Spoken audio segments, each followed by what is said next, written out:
Hello and welcome back to my YouTube channel. Today we are doing something a little bit different from what I'm usually doing here.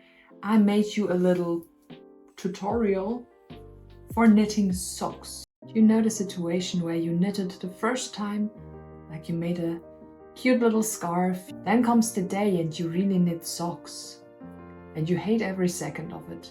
After like half a year, you are finally done with the socks and you wear them and people are like, oh my god, they look awesome. So next my socks, right? So you grab all of your things, all of your belongings and you run. Maybe to Norway. And you get rid of all of the wool in a fjord. If this sounds anything like you, maybe without the Norway part and the throwing wool in a fjord. If you're short before that step, I can tell you I have a solution for you. And I figured out an easier variation to do socks now. Usually you would start at the top of the sock and would knit your way down. I was thinking, what if you start at the tip? I found many tutorials on this actually, but I wasn't happy with them. So I picked a little bit here and a little bit there and tried a little bit around. And today I can present you a finished pattern for socks. Even if I needed 3 months for this, I filmed every new upcoming step for you, so you can follow along in your own speed. Everything is in this video. Don't cry. We got this. You got this. We'll have socks at the end. I was knitting socks for the shoe size 46, but I will also show you now a little table with all the other sizes and mesh numbers. There's really not more I could say besides let's start the journey. Good luck. The wool I choose is a 80% wool, 20% nylon mix and should be knitted with 3.5 to 4mm needles. In the end, I had to use 4 pieces for the socks. No worries, for smaller sizes you will need a significantly lower amount.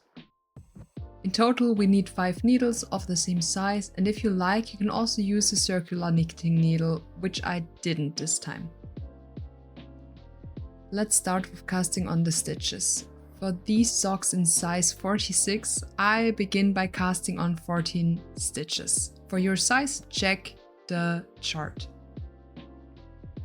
For casting on stitches, I like to use 2 needles, so it doesn't get too tough when I actually start the knitting process.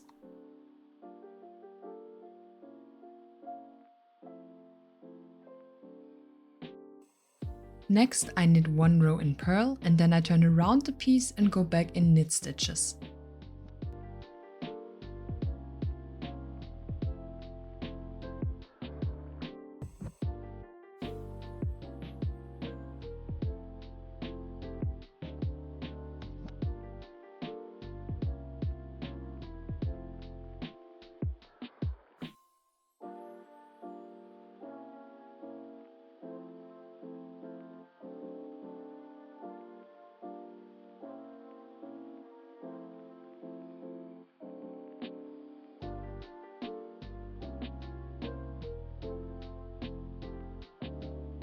Then I turn and place the stitches onto the second needle. Just slide the single stitches on the needle. Now we already have 28 stitches. After that I do 1 full round with only knit stitches.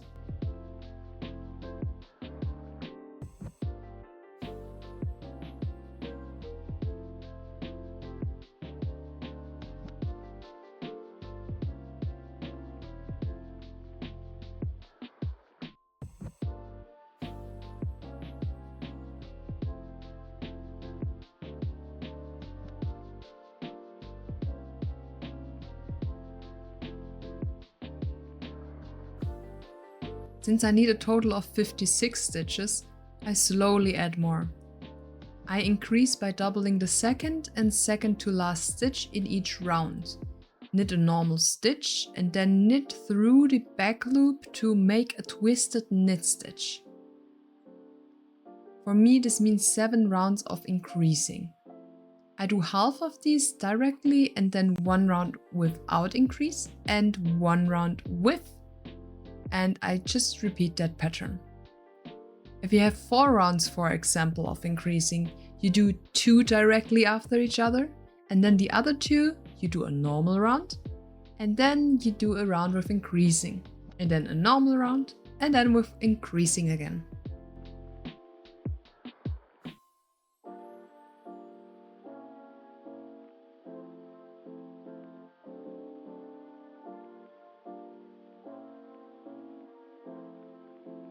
So here you can see it again. I reached the end of the first needle, and so I knit again a normal stitch with the second to last one, and then knit through the back loop to make the twisted knit stitch again, and then the last stitch is again a normal right stitch. Like mentioned before, I will have 3 more rounds of increasing now directly after each other. So again, doubling on each needle, 2 stitches each.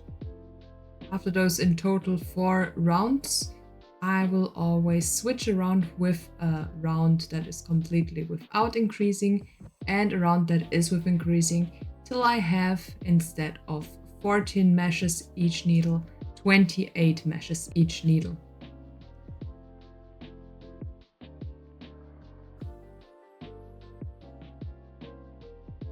As soon as you have the desired amount of stitches, you can add 2 more needles and just keep knitting until it's time to start the heel. To know when to begin the heel, you can either check a size chart or simply try the sock on from time to time. I personally recommend trying it on, that's what I do. Now I have enough length for the foot, so it's time to start the heel. To make the heel stitches a little more durable, I use twisted knot stitches on the whole heel needle. The others I will knit as before. Since the heel is the widest part of the foot, we need to make more stitches again. The first stitch I will knit as twisted knit stitch. Then I will use the center thread between stitch 1 and 2 for an extra twisted knit stitch. What I do is simply lifting the center thread between stitches on my left needle, poking through, and again doing the twisted knit stitch, so get the thread from behind and pull it through.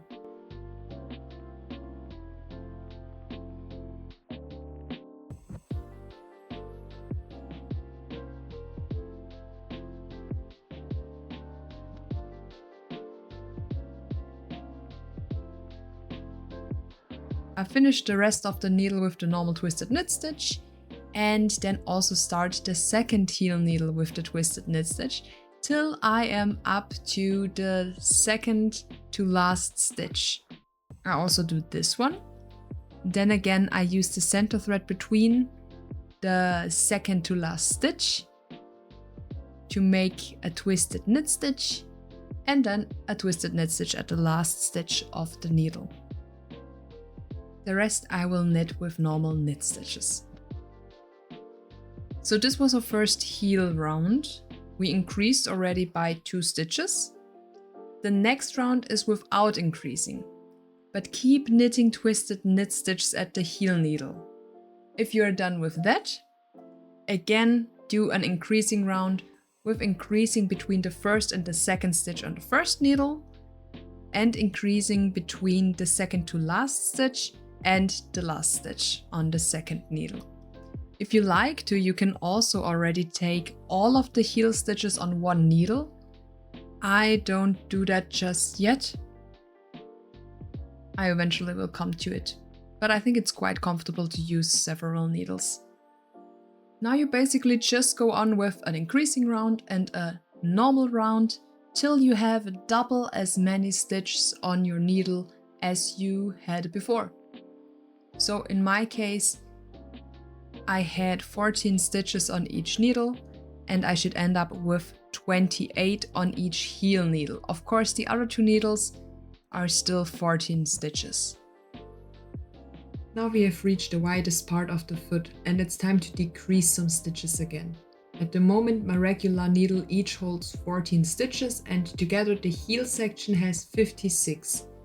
No matter how many stitches you have for your heel, you will want to divide that number into 5 sections. Ideally, they should be equal, but if that doesn't work out, split them as evenly as possible. In my case, I divided them like this. 11, 11, 12, 11 and 11. Let's keep knitting. I start at the heel needle and continue knitting twisted knit stitches, knit through the back loop. I knit across the first 2 sections, so that's 22 stitches. Then I keep knitting into the middle section with 12 stitches until I reach the last 2.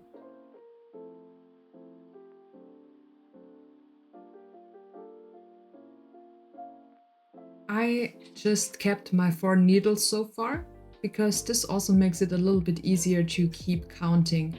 Since the middle section is the section where I have to take care of the decreasing, I simply know that half of my middle section with the 12 stitches will be on one needle and the other half will be on the other needle.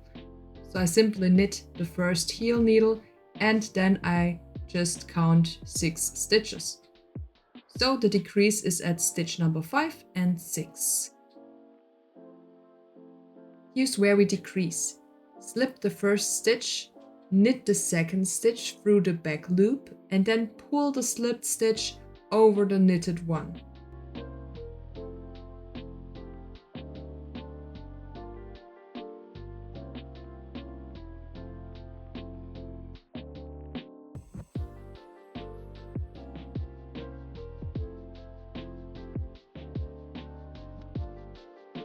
Now we bring the yarn to the front, slip the next stitch purlwise from the back, and then we can already turn the piece around. On the way back I only use purl stitches.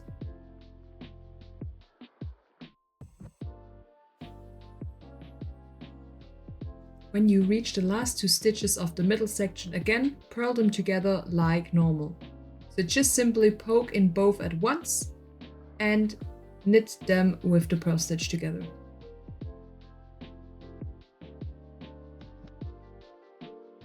On the next stitch you slip it purlwise through the back loop, turn the sock and keep going again.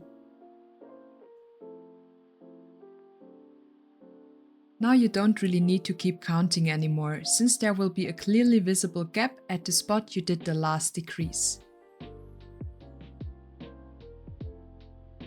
Every time you finish one row, you will simply decrease at this gap. Pull 1 stitch across and go back. Keep doing this till you only have 1 stitch next to the gap left. I moved along and the gaps are now between the first and the second stitch at the first heel needle and between the second to last and last stitch on the second heel needle. It's completely normal to still have a little too many stitches. Don't worry about that, we can easily decrease them like before as well. I continue to do the twisted knot stitches at the heel till I am really at the normal amount of stitches per needle again. When I reach the gap, I'll simply decrease the last stitches as before. The only difference is now that I decrease here the third and second to last stitch, knit the last stitch with a normal knit stitch, and then not turn the piece but easily knit the rest of the round with a knit stitch, till I reach the first heel needle again.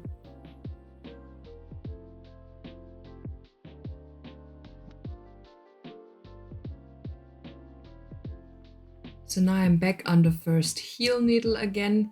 Here again the first stitch is just knitted in a knit stitch and then I decrease the next 2 stitches with simply knitting them both together in a knit stitch. So poke into both at once, knit them together.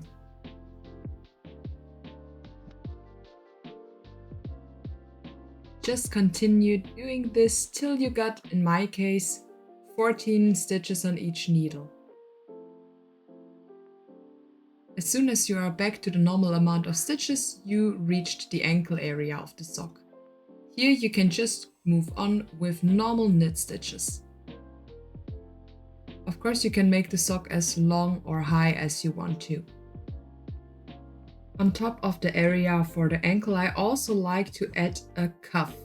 For this, I always stitch 2 knit stitches and 2 purl stitches. Here we finally have the nearly finished sock.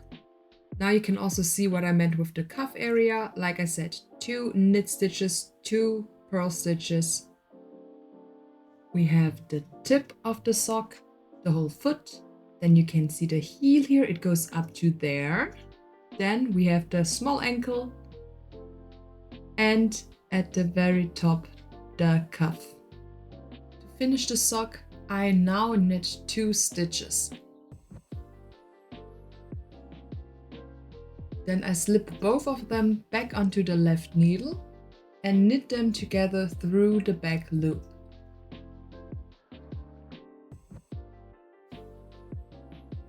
Next, I knit 1 more stitch, move both stitches back on the left needle again and knit them together through the back loop as well.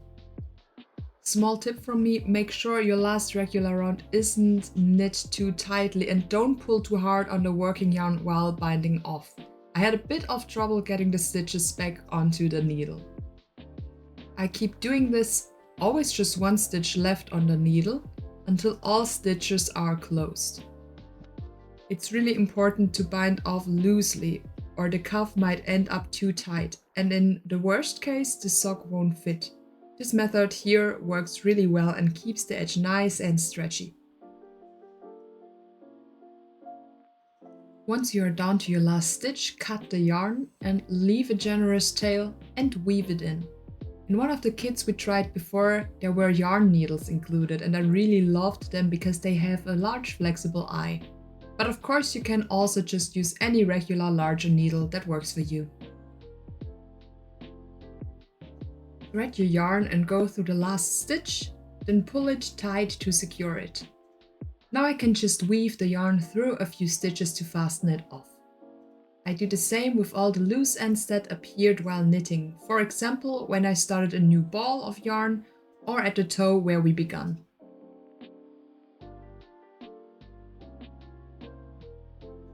As soon as you are done with all the loose threads, you are done with your first sock. The only thing missing is now the second sock. You can see again how the cuff is really flexible. And now let's have a quick test if this is really fitting. I mean, look at these socks, they just look amazing.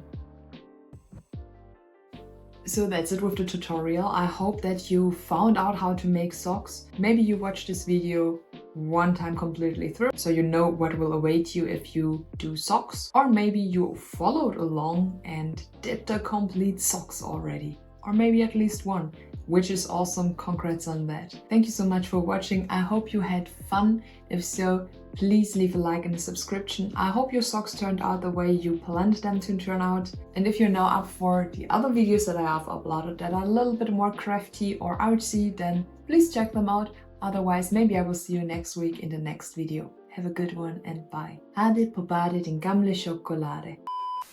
Flawless, sexy.